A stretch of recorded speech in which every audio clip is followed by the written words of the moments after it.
लेकर खुद के बड़े प्यार से समझाता हूँ कि नहीं। इस दिल्ली में इस तरह के मुद्दे पर ऐसे आयोजन की जगहें भी बहुत सीमित होती जा रही। अच्छी बात है कि प्रेस क्लब है जहां पर आकर लोग अपनी आवाज़ उठा सकते हैं। 1000 दिन से उमर खालिद जेल में हैं। 1000 दिन हो गए, ना तो ट्रायल शुरू हुई ना ज़मानत मिली। हमने तमाम बहसों में, कानून के फैसलों में यही पढ़ा और समझा, अदालतों की टिप्पणियों में देखा और जाना कि ज़मानत अधिकार है और जेल अपवाद है। लेकिन 1000 दिन उमर खालिद के जेल में ही हो गए। और आज आप सभी जो भी इस मौके पर यहाँ जमा हैं, जिन्होंने ट्विटर पर लिखा है और आप सबके सैकड़ों मोबाइल फ़ोन के ज़रिए जो लाइव लोग देख रहे हैं, उन सब ने एक बहुत बड़ा काम किया है। पूरी कोशिश यही है कि उमर खालिद की लड़ाई भुला दी जाए, लेकिन आप सब ने आकर जता दिया कि लड़ाई भुलाई नहीं जा सकेगी। उसकी अकेले की लड़ाई अंदर की है, लेकिन बाहर भी आप उसकी यातनाओं को जो वो झेल रहे हैं उसे आप महसूस करते रहेंगे। हमने पिछले 9 सालों के दौरान राज्य की हिंसा करने की क्षमता को बदलते हुए देखा है। अब राज्य अपनी पार्टी, गोदी मीडिया और आईटी सेल के जरिए आप पर मानसिक हिंसा करता है, आपको बदनाम करता है। और इसकी शुरुआत अगर ठीक तरीके से देखी जाए, संगठित तरीके से देखी जाए, तो उमर खालिद से होती है। जब वो अनजाने में उन टीवी चैनलों के स्टूडियो में चले गए इस उम्मीद में कि इन चैनलों के ज़रिए किसी की बात रखी जाती है, किसी का पक्ष रखा जाता है, मगर जब तक वो जाते तब तक चैनलों ने अपना रुख हमेशा हमेशा के लिए आने वाले 10-12 साल और न जाने और कितने साल के लिए बदल लिया था। तो उस गोदी media, IT cell, political party के ज़रिए एक पीएचडी के छात्र को देशद्रोही के रूप में स्थापित कर दिया गया। समाज की नज़र में उसे कमज़ोर कर दिया गया, जो पहले से ही कमज़ोर था। हमारी आपकी तरह पढ़ने लिखने वाला एक लड़का था जो नहीं जानता था कि उसके पीछे इतनी तैयारी से सिस्टम ने हमले के सामान जुटा लिए। दूसरा तरीका राज्य ने अपनी हिंसा का ये बदला, ये आप सभी जो सुन रहे हैं उसे समझना भी चाहिए कि पहले राज्य कानून की धाराओं की आड़ में छिपकर हिंसा करता था, लेकिन अब हिंसा करने के लिए वो कानून बनाने लगा है ताकि वो खुलकर हिंसा कर सके। ये बदलाव आया है और आज राज्य हम सब देख रहे हैं। सिर्फ उमर खालिद नहीं हैं, शोमा सेन भी हैं। भीमा कोरेगांव केस में 5 साल से अंडर ट्रायल हैं।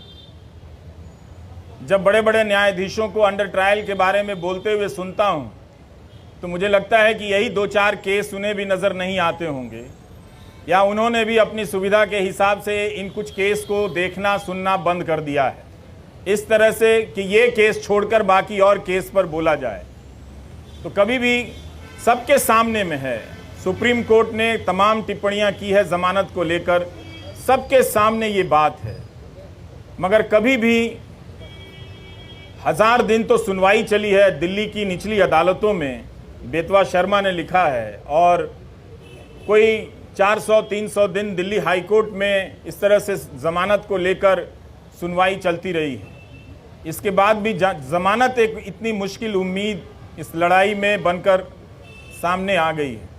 यही उम्मीद कर सकते हैं कि कभी कभी न्याय व्यवस्था की अंतरात्मा किसी रात तो जगती होगी, और जब जग जाएगी तो देखेगी कि कानून के हाथ लंबे नहीं, उस कानून के हाथ रंगे हाथ भी होते हैं। उसे नज़र आएगा, वो बात समझ में आएगी कि क्या हो रहा है।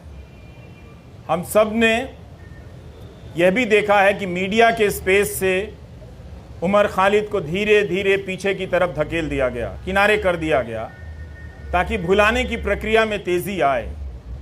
मैं अक्सर सोचता हूं कि जो लोग शुरू में बोला करते थे वो लोग आगे चलकर बोलने की प्रक्रिया से ऊब गए या उस प्रक्रिया के सहयात्री हो गए जिसने ये तय किया है कि हम जब किसी के साथ इस तरह की यातना करेंगे, खूंखार धाराओं में उसे बंद कर देंगे तो उसे भूल जाना होगा, उसे उसके हाल पर छोड़ देना होगा।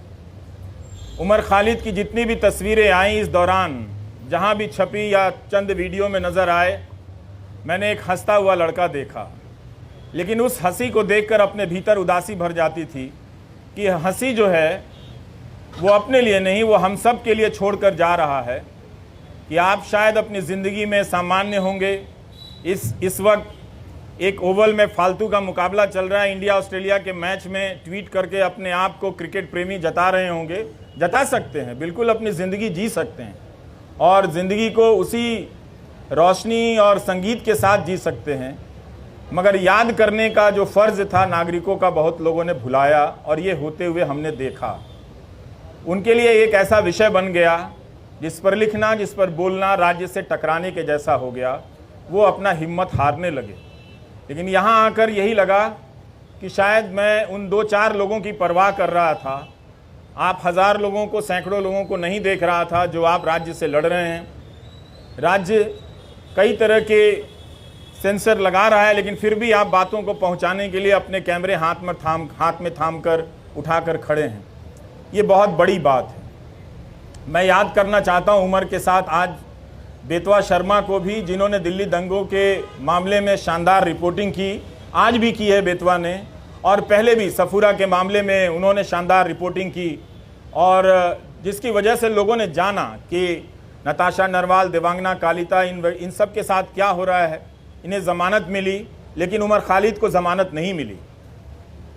हम इस केस के बारे में जिस तरह से आज बेतवा ने लिखा है कि दिल्ली पुलिस की गवाहियों में, उसकी दलीलों में कितने अंतर्विरोध, अंतर पाए गए हैं, ये सब डॉक्यूमेंटेड है। और आप सभी को पढ़ना चाहिए कि एक पत्रकार ने, और पत्रकारिता सीखने के लिए भी पढ़ना चाहिए कि अपनी उस बात को कहने के लिए बेतवा शर्मा और उनकी टीम ने कितने हज़ार पन्नों के दस्तावेज़ों को पलटा होगा, और उनके वकीलों ने जो उमर के साथ लड़ रहे हैं उन लोगों ने कितनी कानून की किताबों को पलटा होगा कि इंसाफ और ज़मानत तक के दरवाजे तक उमर खालिद को ले जाएं।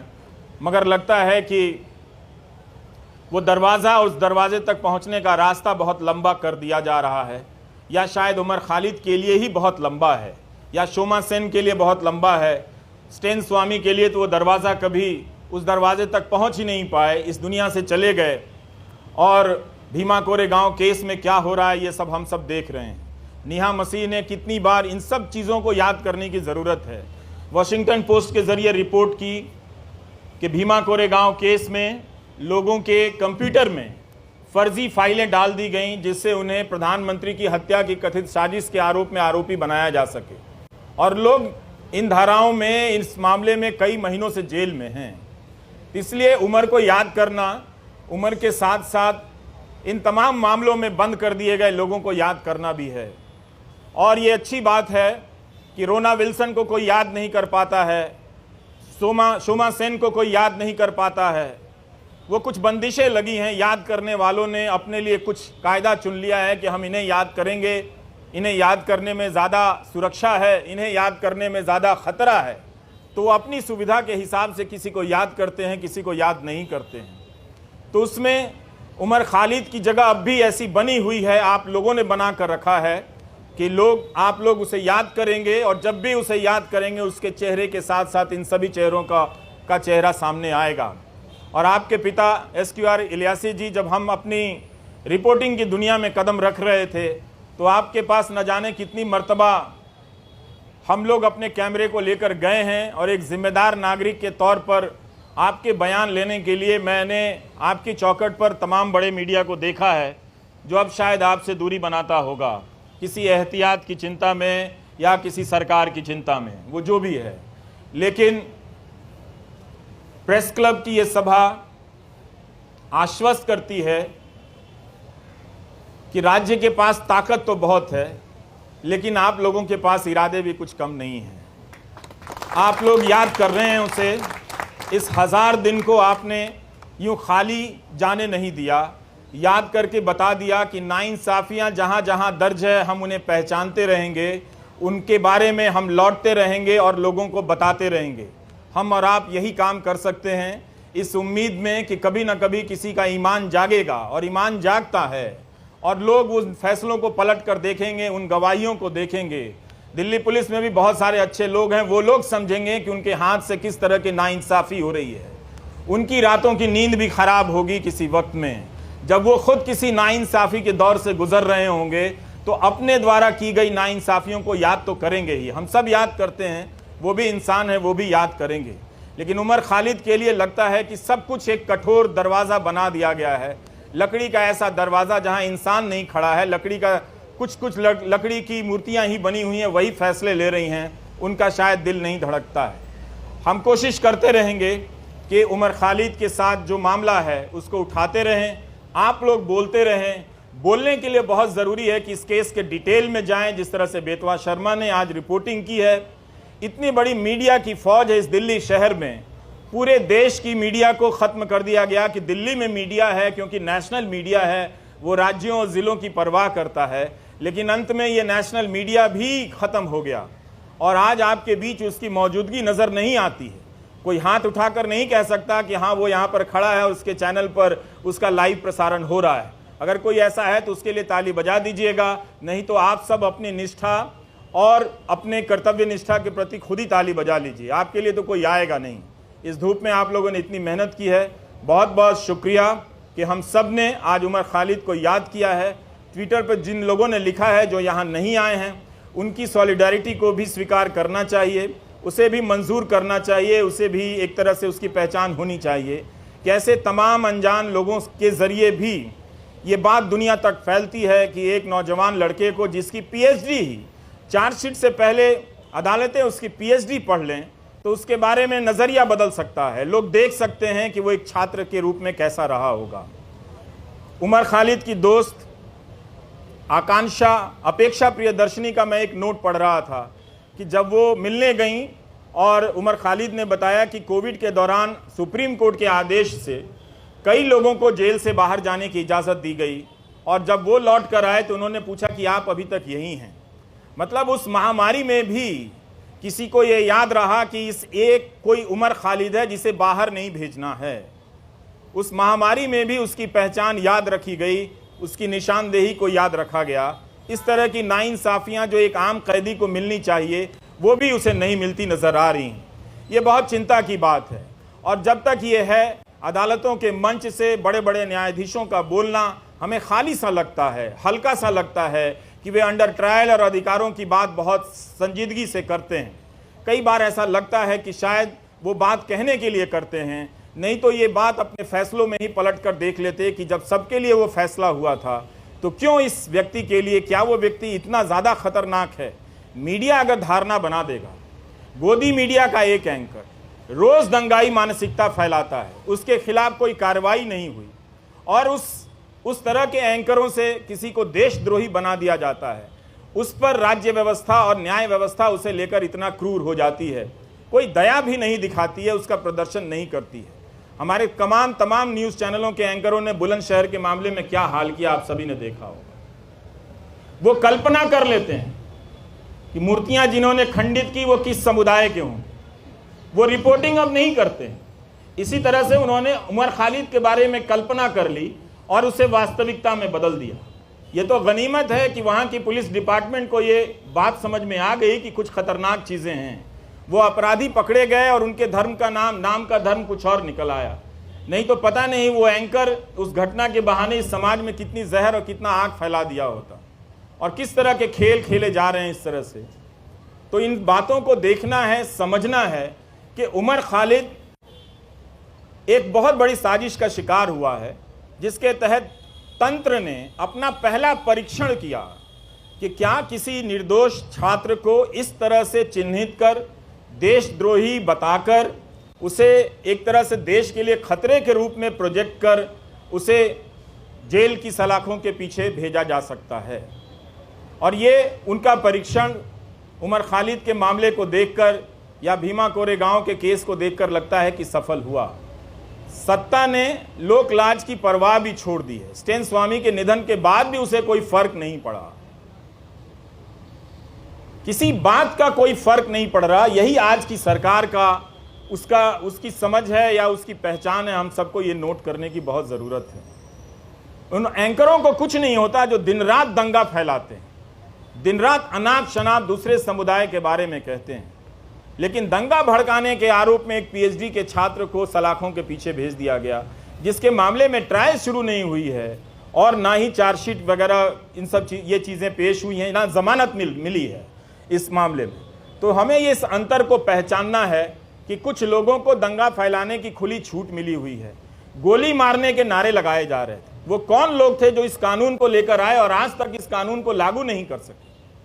इस कानून को लागू करने के नियम तक नहीं बनाए गए, लेकिन 2019 के दिसंबर में आप जाकर देखिए लौटकर, तो इस तरह से सब कोई चिल्लाता था, चीखता था सरकार की तरफ से कि इस कानून को सूर्योदय से पहले ही लागू हो जाना चाहिए, ताकि दिन के निकलने से, सूरज के निकलने के साथ ही हम सब इसे लागू करें और देश को बचा लें। मगर अब उस कानून का नाम वो उन इलाकों में ही जाकर नहीं लेते। अब उस कानून का खौफ मणिपुर में भी पैदा हो गया है। वहां भी कुकी जनजाति के लोग इस बात से चिंतित हैं, घबराए हुए हैं कि क्या कहीं ऐसा होगा कि हमें भी एनआरसी की यातनाओं से गुजरना होगा। तो मणिपुर को लेकर देख लीजिए या दिल्ली दंगों को लेकर, जिसकी जवाबदेही तय होनी चाहिए थी गृह मंत्री की, उनकी जवाबदेही तय नहीं हुई, आज तक तय नहीं हुई। गोली मारने के जो नारे लगा रहे थे उनका मंत्रिमंडल में प्रमोशन हो जाता है। सुप्रीम कोर्ट को कहना पड़ा दिल्ली पुलिस से कि ये जो नारे लगा रहे हैं वो मेडिकल प्रिस्क्रिप्शन नहीं है।